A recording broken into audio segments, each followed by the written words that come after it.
दुनिया ने नारुतो की कहानी देखी थी। एक अनाथ लड़का जो सबका प्यारा बना, जो अपनी मेहनत और डिटर्मिनेशन से होकागे बना। हर किसी ने उसका साथ दिया और वो हीरो बन गया। पर बोरुतो की कहानी कुछ और ही है। ये एक ऐसे लड़के की कहानी है जिसके पास सब कुछ था, सफलता, परिवार और प्यार, लेकिन किस्मत ने उससे सब कुछ छीन लिया।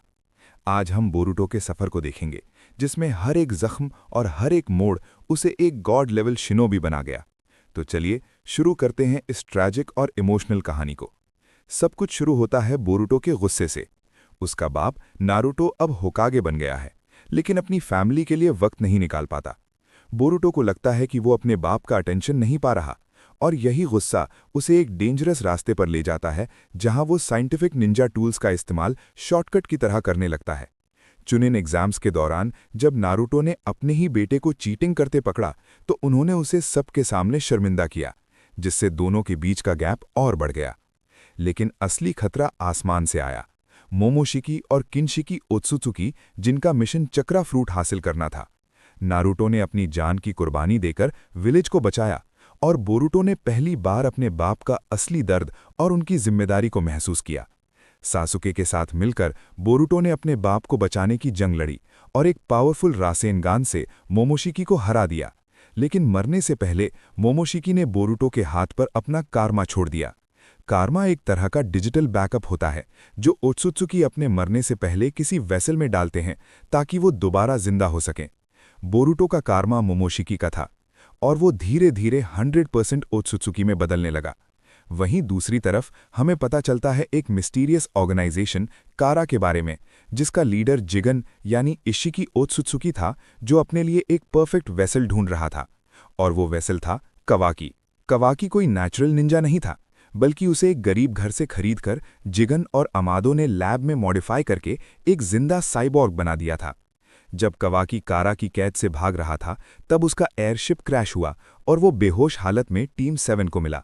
शुरुआत में कवाकी ने सब पर हमला किया, लेकिन तभी वहां काशिन कोजी की एंट्री हुई, जो एक मिस्टीरियस मास्क पहने था और बिल्कुल जिराइया की तरह जुत्सु इस्तेमाल करता था।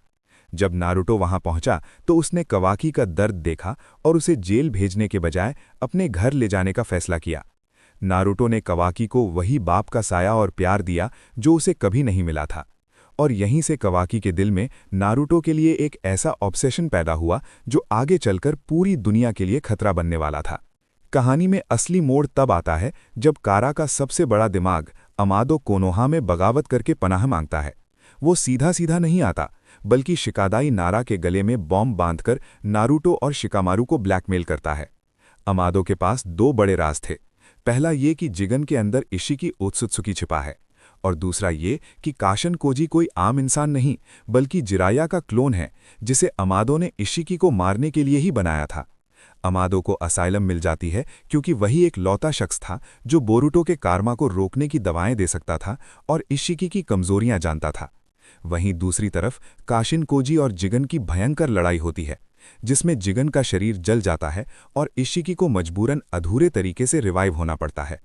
अब इशिकी के पास सिर्फ कुछ दिन बचे थे, और उसे हर हाल में कवाकी का शरीर चाहिए था अपना नया कारमा लगाने के लिए। इशिकी कोनोहा पर कहर बनकर टूट पड़ता है। नारुतो और सासुके अपनी पूरी ताकत लगा देते हैं, लेकिन इशिकी की पावर्स के आगे सब फेल हो जाता है। तब नारुतो एक ऐसा फैसला लेता है जो हर फैन का दिल तोड़ देता है। वो बैरियन मोड एक्टिवेट करता है। ये मोड नारुतो की लाइफ एनर्जी और कुरामा के चक्रा को फ्यूज करके बनता है। इस मोड ने इशिकी को धूल तो चटा दी और उसकी बची खुशी जिंदगी निचोड़ ली, लेकिन इसकी कीमत बहुत बड़ी थी। कुरामा यानी 9 टेल्स हमेशा के लिए मर गया। नारुतो अब एक आम शिनोबी रह गया, और ठीक उसी वक्त मोमोशिकी ने बोरुतो की बॉडी का कंट्रोल लेकर सासुके की रिन्नेगान आंख फोड़ दी। हीरोज अब पूरी तरह कमजोर हो चुके थे और दुश्मन हावी हो रहे थे। इशिकी तो मर गया, लेकिन उसका एक लॉयल चेला अभी भी जिंदा था, कोड। कोड के पास व्हाइट कारमा था, जो उसे ताकत तो देता था, पर वो वेसल नहीं बन सकता था। कोड के पास लिमिटर्स लगे हुए थे जो अमादो ने लगाए थे ताकि वो इशिकी से ज्यादा पावरफुल ना बन जाए। कोड ने एइडा और डेमन को जगाया। एइडा जो किसी का भी दिल जीत सकती थी, और डेमन जो हर अटैक को रिफ्लेक्ट कर देता था। एक बड़ी फाइट के दौरान मोमोशिकी फिर से बोरुतो पर कब्जा कर लेता है। कवाकी को एहसास होता है कि अगर नारुतो को बचाना है तो उसे अपने भाई बोरुटो को मारना ही होगा। एक खौफनाक सीन में कवाकी अपने नए वेपनाइज्ड कारमा यानी अमादो ने जो उसे चोरी छुपे दिया था उसका इस्तेमाल करके बोरुटो की छाती के आर पार हाथ निकाल देता है। बोरुटो वहां मर जाता है, लेकिन मोमोशिकी अपना 100% डेटा खर्च करके बोरुटो के सेल्स को हील करता है ताकि वो खुद न मरे। बोरुटो जिंदा तो हो जाता है, लेकिन अब वो एक प्योर ओत्सुत्सुकी बन चुका था, एक जिंदा खतरा जो कभी भी मोमोशिकी में बदल सकता था। कोड के अटैक और बोरुटो के दोबारा जिंदा होने के बाद कोनोहा की मुश्किलें और बढ़ गई थीं। तभी एइडा और डेमन की एंट्री होती है।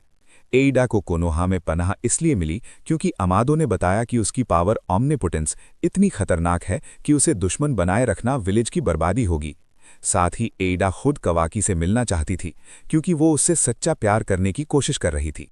शिकामारू ने एक प्लान बनाया कि एइडा और डेमन को एक स्पेशल घर में रखा जाए जहां बोरुटो और कवाकी उनके साथ रहें ताकि वो उन पर नजर रख सकें और उन्हें दुश्मन बनने से रोक सकें।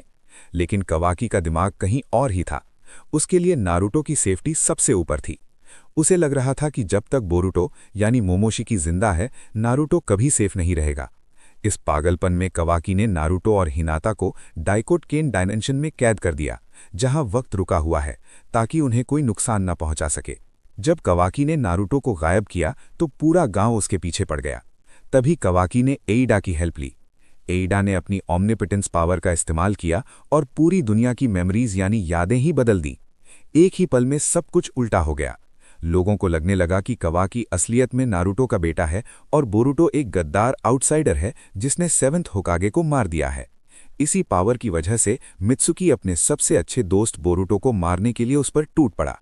लेकिन इस बदली हुई दुनिया में 2 लड़कियां ऐसी थीं जिन पर एइडा की पावर का असर नहीं हुआ, सारादा उचिहा और सुमिरे काकेही।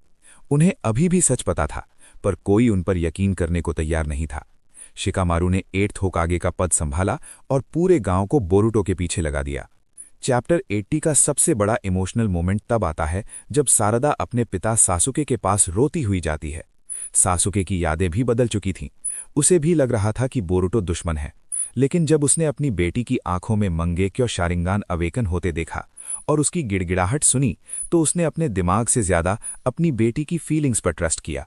सासुके ने बोरुटो को मौत के मुंह से बचाया और उसे लेकर विलेज से भाग निकलता है।